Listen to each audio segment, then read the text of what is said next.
इसलिए वो कह रहे हैं कि आप देखने की कोशिश तो करें, जरा चश्मा तो बदले, नियत तो बदले, विकास की रफ्तार भी दिखाई देगी। अभी अजय जी ने कहा कि देश की जनता ने जो सपना देखा था मोदी जी उसे पूरा कर रहे हैं।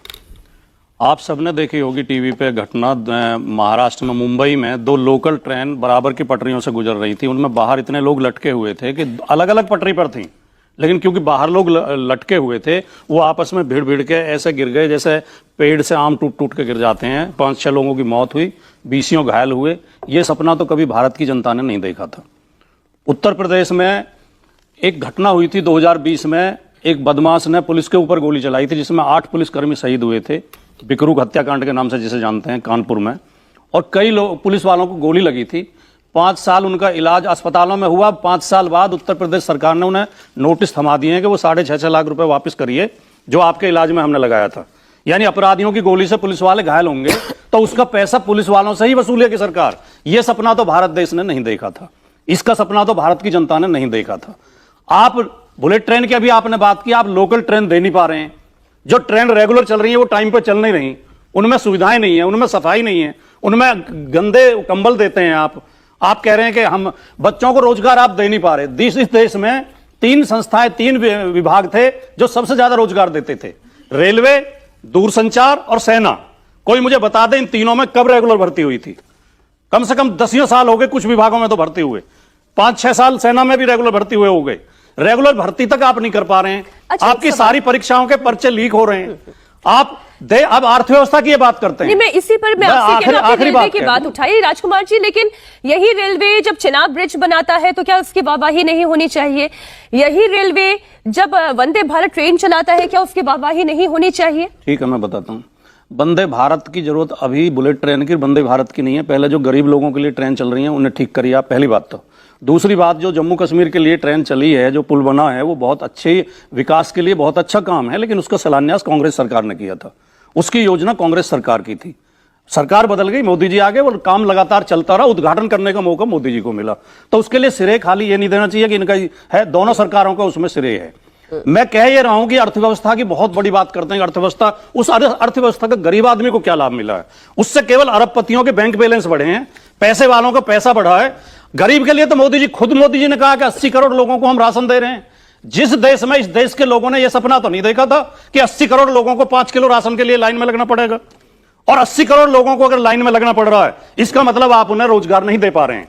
तो मुझे आदम जी की पंक्तियां याद आती हैं कि 100 में 70 आदमी फिलहाल जब नासाद है, मीनाक्षी जी, 100 में 70 आदमी फिलहाल जब नासाद है, दिल पे रख के हाथ करिए, कहिए देश क्या आजाद है। और मुल्क के कोठियों से मुल्क के मेयार को मत आंकिए। असली हिंदुस्तान तो फुटपाथ पे आबाद है। जो फुटपाथ के लोग हैं, जो गरीब लोग हैं, जो मजदूर, और देश की अर्थव्यवस्था बढ़ने की बात करते हैं, देश के ऊपर विदेशी कर्ज लगातार बढ़ता जा रहा है। जब मोदी जी कुर्सी पे बैठे थे, देश के ऊपर 55 लाख करोड़ का विदेशी कर्ज था। आज लगभग 250 लाख करोड़ का विदेशी कर्ज है। क्यों विदेशी कर्ज बढ़ता जा रहा है? शीर्ष बैंकों में काला धन लगातार बढ़ता जा रहा है, गरीब की आय लगातार घटती जा रही है। ये इकोनॉमिक सर्वे कह रहे हैं, मैं नहीं कह रहा। मैं आपकी बात आ गई है शहजाद जी, और इसीलिए पी चिदम्बरम ने भी एक लंबा चौड़ा आर्टिकल लिखा, और उसी आर्टिकल का एक हिस्सा है वो ये भी कहता है कि यूपीए के कार्यकाल में जो विकास दर जीडीपी 8% थी, वो आज की स्थिति में 5 से 6% आ गई है। फिर आप ये कहते हैं कि अर्थव्यवस्था रफ्तार पकड़ रही है, ये कैसे है? मैं आप ही के सवाल से शुरू करता हूं। चिदम्बरम जी की हर बात को मानना है या चिदम्बरम जी की सिलेक्टिव बातों को मानना है? यही चिदम्बरम जी ने ऑपरेशन सिंदूर की तारीफ की थी, यही चिदम्बरम जी ने बोला था कि कोई भी इंटरवेंशन अमेरिका का नहीं था, तब उस बात को नहीं मानना है। चलिए इस बात को मान लेते, तो मैं बता देता हूं। चिदम्बरम जी जिस समय का बता रहे हैं कि ग्रोथ रेट इतनी थी, उस समय पर एवरेज इन्फ्लेशन रेट क्या था? 10%, 12%। फूड इन्फ्लेशन क्या था? और आज चेक कर लीजिए, अभी गूगल करके चेक कर लीजिए, मुझे मत बोलिए, चेक कर लीजिए, 3.25% पिछले महीने का लोएस्ट फूड इन्फ्लेशन भी। पर मैं आपको उससे भी आगे का आंकड़ा देता हूं, क्योंकि बोलेंगे कि इससे क्या मतलब है, हमारा क्या जीवन बदला है इससे? 300 रुपया प्रति जीबी डेटा आता था, इंटरनेट जो हम यूज करते हैं। एक परिवार 150 जीबी यूज करता है एवरेज कंजम्पशन, मतलब उस समय पे बिल 45,000 आता था। आज वही 1500 जीबी का 150 जीबी का 10 रुपए के हिसाब से 1500 रुपए आता है। पैसा बचा कि नहीं बचा? चलिए टॉयलेट जो हमने घर घर बनाए, उससे हर परिवार में, जो खास करके गरीब परिवार है, 70,000 रुपए की सेविंग हुई है। जो आयुष्मान भारत कवर 50 करोड़ को दिया है हमने 5 लाख का, उससे वर्ल्ड बैंक की रिपोर्ट है कि 1 लाख करोड़ की सेविंग हुई। और जन औषधि केंद्र 15,000 बनाए, जिसमें 70 to 80% पे जेनेरिक डिस्काउंट मिलता है, जो दवाइयां उस पर। अभी उन्होंने बात की कि भाई 400-500 का सिलेंडर राजस्थान में 450 का मिलता है साहब। आप जरा देख लीजिए, आप पढ़ के आया करें। इन्होंने बोला कितने टॉयलेट बना दिए भाई साहब, 35% टॉयलेट कवरेज था, आज 100% पे है। आज 25% पे टैप कवरेज था, आज 80% पे है। मैं इनसे पूछना चाहता हूं, आप अपने आंकड़े तो बताओ। मैंने हिमाचल का एक आंकड़ा पूछा, उसका जवाब नहीं दिया। आगे बढ़ते चलिए। लेकिन ईमानदारी से राजकुमार भाटी जी मुझे एक बात बताएं, क्या नरेंद्र सरेंडर ये लिखना ये उचित था? नहीं, उचित ये भी नहीं था। उस समय पूरे भारत के 145 करोड़ लोगों को अपमान हुआ कि मतलब वो उचित नहीं था ना, आप ये तो मानेंगे सीज ना? फायर की घोषणा ट्रंप कर रहे हैं, ये हमारे संप्रभुता पर भी हमला था। नरेंद्र मोदी जी को बोलना चाहिए था कि ट्रंप कौन होता है हमारे बीच में बोलने वाला। 1971 में जब अमेरिका ने पाकिस्तान के समर्थन में अपना 7वां बेड़ा समुद्र में उतार दिया था और इंदिरा गांधी को पत्र भेजा था कि हमने 7वां बेड़ा उतार दिया है, तो इंदिरा ने बहादुरी के साथ जवाब दिया था कि अब 7वां बेड़ा है, 70वां है, हमारी सेना वापस नहीं आएगी। इतनी हिम्मत भारत देश जैसे देश के बड़े देश जैसे प्रधानमंत्री की होनी चाहिए। ठीक। दूसरे मैं आपको थोड़ा सा करेक्ट कर दूं, तो मुझे दो बात कहनी है। आपने कहा कि सीज फायर का फैसला सेना का था। नहीं, ऑपरेशन शुरू करने का फैसला और बंद करने का फैसला राजनीतिक होता है, सरकार लेती है। सेना तो जो उसे टारगेट दिया जाता है उसे पूरा करती है। तीसरी बात, हमने जो मुद्दे उठाए थे, शहजाद भाई बड़ी चालाकी के साथ अपना गोल पोस्ट चेंज कर गए। वो बातें कहते रहे जो इन्हें सूट करती हैं। डिजिटल लेन देन बढ़ गया, वो जीबी डाटा जो सस्ता हो गया, इंटरनेट, ये तो दुनिया में तकनीकी विकास हो रहा है, पूरी दुनिया में बढ़ रहा है। पहले हमारे पास फोन नहीं होते थे, एक फोन घर में लगवाने के लिए प्रधानमंत्री तक की सिफारिश होती थी। आज रिक्शा वाला भी फोन लिए घूम रहा है। इसमें किसी सरकार का श्रेय थोड़ी है। तकनीकी विकास हुआ, प्राइवेट कंपनियां दे रही हैं हमें इंटरनेट भी प्राइवेट कंपनियां दे रही हैं। डिजिटल पेटीएम कौन चला रहा है? प्राइवेट कंपनी चला रही है। ठीक है, तो इसके लिए श्रेय लेना सरकार की कोई भूमिका नहीं। राजकुमार भाटी जी कह रहे हैं कि अगर डिजिटलीकरण हो गया है तो सरकार की कोई भूमिका नहीं है। देखिए, सरकार लाइसेंस देती है, लेकिन सरकार का श्रेय नहीं है इसमें। ठीक है, सरकार को कोई श्रेय नहीं है। मैं भाटी जी का बहुत सम्मान करता हूं और समाजवादी पार्टी के सबसे अच्छे प्रवक्ताओं में से एक है। भाटी जी ने इसको तो डिस्काउंट कर दिया, डिजिटल वाले को चलिए छोड़ देते हैं। आवास बनाना टेक्नोलॉजी पहले से थी ना, 47 से लेकर 2014 तक कितने आवास बने गरीबों के? हमने 4 करोड़ बनाए। ये अपने कार्यकाल के गिनवा दे। 25 लाख भी नहीं बने, हमने 4 करोड़ बनाए। इसमें तो टेक्नोलॉजी की बात नहीं है ना, इस पे बात नहीं करना है। टॉयलेट कितने बने? टॉयलेट की टेक्नोलॉजी थी या नहीं थी? पहले टैप की थी कि नहीं थी? अच्छा, चलिए छोड़ देते इस विषय पे, दूसरे विषय पे आते हैं। अभी इन्होंने कहा कि 71 की बात, हिस्ट्री के अच्छे स्टूडेंट भी है भाटी जी, बहुत सम्मानित व्यक्ति है। बाबू जगजीवन राम तो झूठे व्यक्ति नहीं थे ना मीनाक्षी जी, सबसे वरिष्ठ नेताओं में से एक बाबू जगजीवन राम। उनका लेटर सामने है।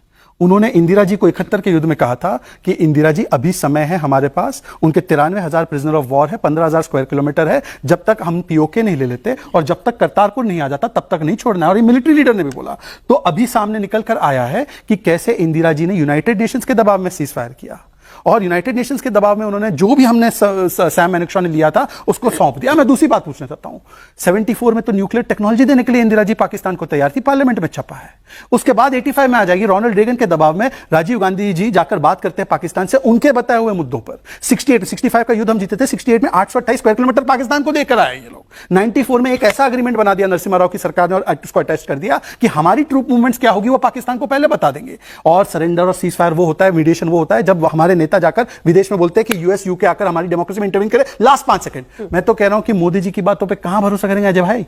आप तो एसएमएस सलमान, मनीष और शशि की बात पर कर दो। शशि थरूर, मनीष और सलमान ने बोला कि ट्रंप ने कोई मीडिएशन नहीं किया। ट्रंप ने तो बोला भारत पाकिस्तान का 1000 साल का विषय है, आप ट्रंप की बातों पर यकीन करो, हम तो एसएमएस की बात पर यकीन करेंगे। आपने एसएमएस चाहती हूं, ठीक है, उनके पार्टी के कार्यकर्ताओं ने लालू प्रसाद यादव जी के जन्मदिन पर गुलदस्ता दिया, उन्होंने उसे हाथ लगाना जरूरी नहीं समझा।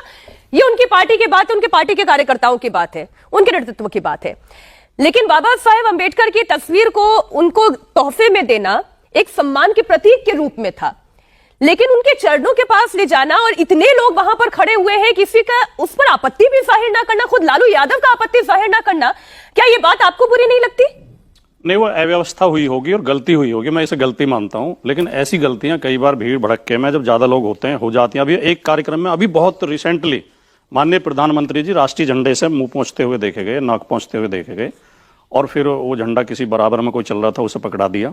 तो ऐसी वो, मैं ये नहीं कहता कि उन्होंने जानबूझ के किया या जानबूझ के अपमान किया, लेकिन कई बार गलतियां हो जाती हैं। ऐसी गलती हुई होगी लालू यादव जी के कार्यक्रम में कि बाबा साहब की तस्वीर नीचे रख दी गई पैरों के पास, उसके लिए उन्हें गलती माननी चाहिए और ऐसी गलतियां नहीं होनी चाहिए भविष्य में, इसका ध्यान रखना चाहिए। क्योंकि बाबा साहब को पूरा देश सम्मान करता है, वो हमारे संविधान निर्माता हैं। गलती से मिस्टेक हुआ है। नहीं, देखिए भाटी जी, मैं फिर से कह रहा हूं, भाटी जी बहुत ही अच्छे व्यक्ति है, उन्होंने तो एक अच्छा स्टैंड लिया है। पर तेजस्वी यादव जी से पूछा गया तो तेजस्वी ने बोला है, क्या बोलता है, दूसरी बात, ये भी गलती से मिस्टेक है, राहुल गांधी ने भी पैरों तले रखा है। गलती से मिस्टेक हो गया, भारत रत्न 2 बार नहीं दिया, गलती से मिस्टेक हो गया इसलिए 2 बार चुनाव हराया। ये गलती से मिस्टेक नहीं, चलिए गलती से सारी मिस्टेकें हो रही है, ये बेटा साहब को बाबा साहब के ऊपर रखते हैं, ये सामंतवादी सोच को संविधानवादी सोच के ऊपर रखते हैं। अन्यथा मैं भाटी जी से एक ही सवाल पूछना चाहता हूं, बाबा साहब का एक सपना था, मेरा जो हमने संविधान बनाया वो पूरे कश्मीर से कन्याकुमारी लागू हो, 370 हटाने का विरोध क्यों किया? 370 हटाने का किसने विरोध किया? कांग्रेस ने, आपकी इंडिया अलायंस ने, आज भी कर रही है, नेशनल कॉन्फ्रेंस अभी भी कर रही है, आपका समर्थन है समाजवादी को। आप बोल दो अच्छा कदम था, बोल दो अच्छा कदम था। उसमें कई गलतियां आपकी सरकार ने की हैं।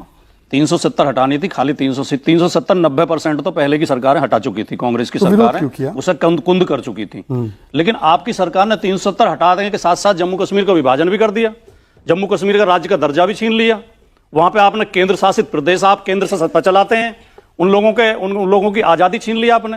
तो विरोध करने लायक मुद्दे भी। आप कश्मीर दौरा हाल में कभी करके आए हैं 370 हट जाने के बाद? मुझे तो सौभाग्य मिला ही नहीं अभी तक कश्मीर जाने का। आप लीजिए, आप ये सौभाग्य उठाइए जरूर, क्योंकि धारा 370 हटने के बाद जो ये मीनाक्षी जी, आजकल डिजिटल युग में कहीं जाने की, हमें तो अमेरिका के बारे में भी जानकारी है, चाइना के बारे में, वहां भी नहीं गए हम।